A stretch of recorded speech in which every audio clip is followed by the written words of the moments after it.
Boa noite, pessoal. Questão 10 da avaliação. Uma questão rica em teoria, né?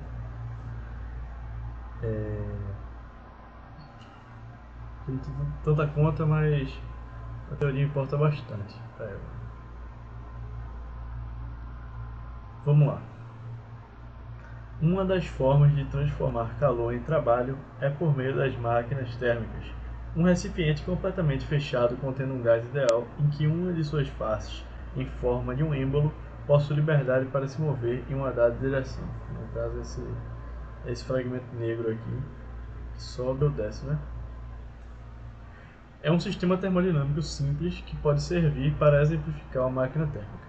Nesse exemplo, quando uma fonte de calor fornece energia ao gás, dependendo das condições, as transformações podem fazer com que um êmbolo se mova, realizando o trabalho.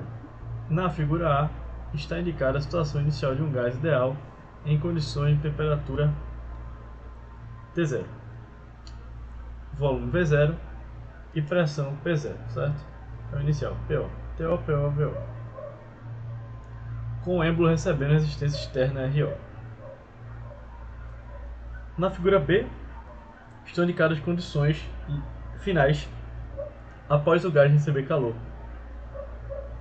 Sofre aquecimento, expansão com temperatura TF e volume VF, pressão PF, e recebendo uma resistência externa RF. Agora nós vamos fazer análise sobre isso. Considerando que no caso da figura as forças de resistência R0 e RF são diferentes, é correto afirmar que por que ele disse isso aqui? Por que ele disse isso? Que R0 é diferente de RF.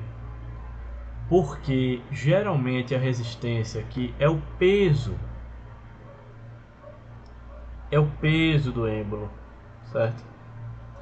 E o peso dessas coisas não muda, tá entendendo? Só que nesse caso aqui ele disse que mudou, pra gente saber que tem uma coisa acontecendo diferente, ou aplicaram mais força, tá entendendo? Porque o peso geralmente não muda, então era lógico a gente pensar que isso ia se manter. Vamos lá.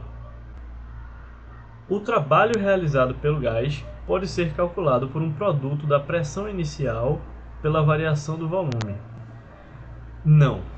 Por quê? Vamos lá. No gráfico PV, a gente calcula o trabalho por essa área aqui. Se ele quer que a gente calculasse pelo P0 e a variação de volume, isso daria certo se fosse uma isobárica. Aqui, ó, uma isobárica. Porque aí a pressão ia se manter no P0 e no P', certo? Só que a pressão não se manteve, ele recebeu calor e a pressão aumentou. Se fosse isso aqui, a letra A estaria certa. Mas como não é, a gente vai ter uma curva, né? Que pode também subir, enfim. Então essa aqui está falsa. Letra B. O resultado obtido pelo produto da pressão e do volume, tanto na situação inicial quanto na situação final, é um valor constante. Olha, não necessariamente, nada indica isso. Poderia ser um valor constante caso a temperatura também não tivesse mudado, mas aí o sistema ia ter regressado a uma situação de equilíbrio que ele não indica que regressou, inclusive a resistência que é diferente. Porque se a resistência fosse a mesma, a resistência aqui da tampa do êmbolo, aqui eu tenho um êmbolo, certo? Se a resistência fosse a mesma, ia indicar o quê? Que o peso é o mesmo, certo? P0 igual a P1. E a pressão, que é o que a gente calcula aqui dentro, ela é força sobre área, eu acho que é isso. Força dividido por uma área.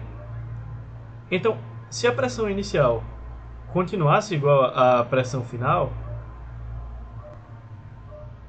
a força sobre a área seria a mesma. De forma que a pressão ia ter que se manter na outra. Aí com o volume aumentando, simplesmente ia aumentar a temperatura também.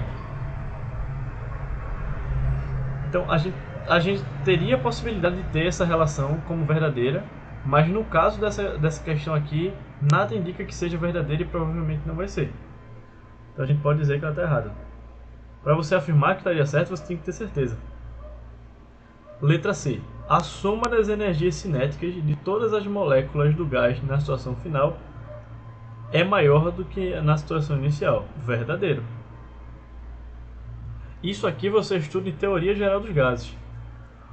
Temperatura é a energia de cada uma das moléculas de gás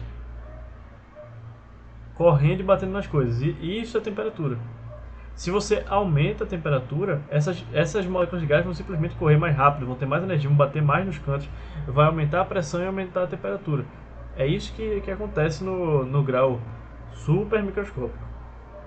Então essa aqui está verdadeira, letra C. D. O trabalho realizado pelo gás sobre o ambiente é igual à quantidade de calor que o gás recebeu. Poderia ser se não tivesse nenhuma variação de energia interna, mas nada indica que sim. A primeira lei da termodinâmica é essa aqui. Se não tivesse nenhuma variação de energia interna, aí sim, ΔQ seria o trabalho. Mas ele não indicou que seria dessa forma, e a gente nas outras alternativas trabalhou como se a temperatura estivesse mudando e a pressão também. Então é isso, pessoal. Essa é uma questão que propriamente não tem cálculo, né? Mas é uma questão muito interessante para você analisar a teoria desse assunto. É uma questão que a teoria dele é pesada e tal, é uma questão que é classificada como difícil.